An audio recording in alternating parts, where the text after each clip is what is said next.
ஒரு வலுவான நீடித்த அமைதிக்கான முதல் படி இது என்று சொல்லி அமெரிக்க அதிபர் டொனால்ட் ட்ரம்ப் சொல்லி இருக்கிறார். அது மட்டுமல்லாம எதிர்வருகிற 72 மணி நேரங்களுக்கு பிறகு, அதாவது 3 நாட்களுக்கு பிறகு பாலஸ்தீன விடுதலை அமைப்பினர் உயிரோடு இருக்கக்கூடிய பணைய கைதிகளை விடுதலை செய்வார்கள். முதல் கட்டமாக இஸ்ரேல் தங்களுடைய படைகளை ஒப்புக்கொள்ளப்பட்ட பகுதி வரைக்கும் பின்வாங்கும். பாலஸ்தீன விடுதலை அமைப்பினரும் இது தொடர்பாக தங்களுடைய அறிக்கையை உடனடியாக வெளியிட்டிருக்கிறார்கள். அந்த அறிக்கையில் அவங்க என்ன சொல்றாங்கன்னா, இந்த ஒப்பந்தம்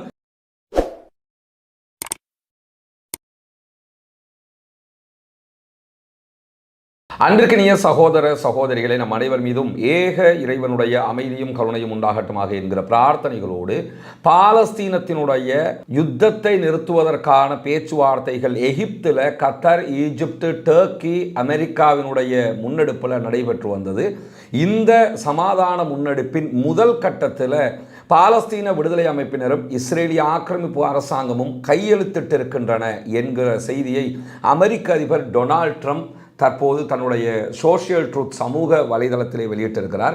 அஃபீஷியலாக அமெரிக்க அதிபரே முதல் கட்ட சமாதான ஒப்பந்தம் கையெழுத்தாகிவிட்டது என்பதை தெரிவித்திருக்கிறார். அதே நேரம் இந்த வார இறுதிக்குள்ளாக உடனடியாக தானும் மத்திய கிழக்குக்கு வர இருப்பதாகவும், இந்த சமாதான உடன்படிக்கைகளை சிறப்பாக நடைமுறைப்படுத்துவதற்கான பயணமாக தன்னுடைய பயணம் இருக்கும் என்பதையும் அமெரிக்க அதிபர் டொனால்ட் ட்ரம்ப் தன்னுடைய செய்தியிலே சொல்லியிருப்பது மாத்திரமல்லாமல், எதிர்வருகிற 72 மணி நேரங்களுக்கு பிறகு, அதாவது 3 நாட்களுக்கு பிறகு பாலஸ்தீன விடுதலை அமைப்பினர் உயிரோடு இருக்கக்கூடிய பணைய கைதிகளை விடுதலை செய்வார்கள். முதல் கட்டமாக அதே போன்று இஸ்ரேலிய ஆக்கிரமிப்பு இராணுவமும் தன்னிடம் இருக்கக்கூடிய பாலஸ்தீன அப்பாவிகளை விடுதலை செய்வார்கள் என்கிற செய்திகள் வெளியாகி இருக்கிறது. இந்த முதல் கட்ட அனௌன்ஸ்மெண்ட்ல விவரமான செய்திகள் இன்னும் வெளியாகல. எத்தனை பேரை பாலஸ்தீன விடுதலை அமைப்பினர் விடுதலை செய்ய இருக்கிறார்கள், அதே போன்று இஸ்ரேல் எத்தனை பேரை விடுதலை செய்ய இருக்கிறது, எந்த இடத்துல இது நடக்க போகிறது என்கிற செய்திகள் இன்னும் வெளிவராத நேரத்தில் அமெரிக்க அதிபர் டொனால்ட் ட்ரம்ப் சொல்லியிருக்கக்கூடிய செய்திகளில் மேலதிகமாக என்ன சொல்றாருன்னு சொன்னா, பாலஸ்தீன விடுதலை அமைப்பினரும் இஸ்ரேலும் முதல் கட்ட அமைதி ஒப்பந்தத்திலே கையெழுத்திட்டிருக்கிறார்கள். சிறைப்பிடிக்கப்பட்டிருக்கிற அனைவரும் மிக விரைவாக விடுதலை செய்யப்படுவார்கள். இஸ்ரேல் தங்களுடைய படைகளை ஒப்புக்கொள்ளப்பட்ட பகுதி வரைக்கும் பின்வாங்கும்.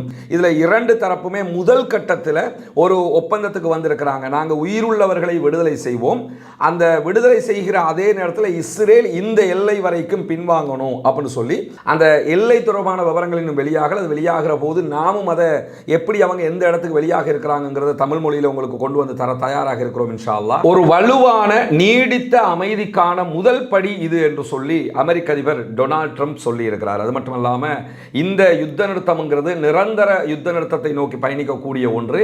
காசாவை முதல் கட்ட ஒப்பந்தம் முடிவடைந்த உடனேயே கட்டியெழுப்புவதற்கான வேலைகளை நாங்கள் செய்ய இருக்கிறோம். அதாவது காசாவுக்குள்ள உணவு மருந்துகள் உடனடியாக அனுப்பப்படுகிற அதே நேரத்தில் காசாவினுடைய இடிபாடுகளை அகற்றுவதற்கான கனரக வெஹிக்கிள்ஸும் உள்ள அனுப்பப்படும், புல்டோசர் மாதிரியான வெஹிக்கிள் எல்லாம் உள்ள அனுப்பப்படும் என்கிற செய்திகளை எல்லாம் அமெரிக்க அதிபர் டொனால்ட் ட்ரம்ப் அவர்கள் தெரிவித்திருக்கக்கூடிய செய்திகள் வெளியாகி இருக்கிற அதே நேரம் பாலஸ்தீன விடுதலை அமைப்பினரும் இது தொடர்பாக தங்களுடைய அறிக்கையை உடனடியாக வெளியிட்டிருக்கிறார்கள். அந்த அறிக்கையில் அவங்க என்ன சொல்றாங்கன்னா, இந்த ஒப்பந்தம் காசா மீதான யுத்தத்தை முடிவுக்கு கொண்டு வருகிறது. அதே நேரத்தில் பாலஸ்தீனத்தை ஆக்கிரமித்திருக்கக்கூடிய இஸ்ரேலிய ஆக்கிரமிப்பு இராணுவம் உடனடியாக காசாவினுடைய எல்லைகளில் இருந்து விலக வேண்டும், உதவிகள் உள்ளே நுழைய வேண்டும், கைதிகள் பரிமாற்றம் நடைபெற வேண்டும் என்பதுதான் இந்த ஒப்பந்தம் விதித்திருக்கக்கூடிய நிபந்தனைகளாக இருக்கிறது. ஒப்பந்தத்தின் நிபந்தனைகளை முழுமையாக செயல்படுத்துவதற்கு நாங்கள் தயாராக இருக்கிறோம். இஸ்ரேலும் இதை முழுமையாக கடைபிடிக்க வேண்டும். இதற்கு அமெரிக்கா தான் பொறுப்பாக இருக்க வேண்டும் என்பதையும் சுட்டிக்காட்டி இருக்கக்கூடிய பாலஸ்தீன விடுதலை அமைப்பினர் மேலதிகமாக என்ன சொல்லியிருக்கிறாங்க என்று கேட்டால், எங்களுடைய மக்களின் தேசிய உரிமைகளை நாங்கள் ஒருபோதும் கைவிடப் போவதில்லை.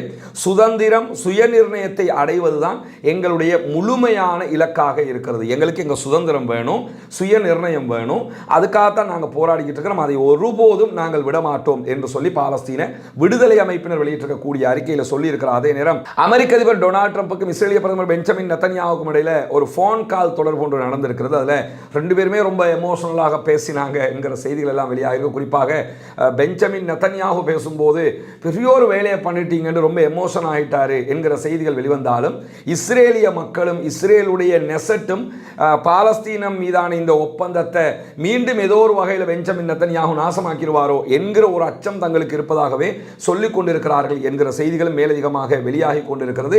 அதே நேரத்தில் இன்றைக்கு பெஞ்சமின் நெத்தன்யாஹு இஸ்ரேலிய பிரதமர் வியாழக்கிழமை இன்றைய நாளில் இஸ்ரேலுடைய பாராளுமன்றம் நெசட்ல இதை சமர்ப்பிப்பார். அதற்கு பிறகு இஸ்ரேலுடைய கேபினட் இதற்கு அப்ரூவல் வழங்கும். எது என்ன நடந்தாலும் இந்த பேப்பரில் கொடுக்கப்படுகிற தகவல்களுக்கு அப்ரூவல் கொடுக்கணும் என்கிறது முடிவாயிடுச்சு. அது ஃபார்மாலிட்டிக்கு அப்ரூவல் எடுக்க போகிறாங்க. அப்ரூவல் கொடுக்கப்படும். அப்ரூவல் கொடுக்கப்பட்டதற்கு பிறகு சரியாக 72 மணி நேரங்களுக்கு பிறகு, அதாவது திங்கட்கிழமை இன்ஷா அல்லாஹ் பாலஸ்தீன விடுதலை அமைப்பினர் கைதிகளை பரிமாற்றம் செய்வார்கள், பணைய கைதிகளை.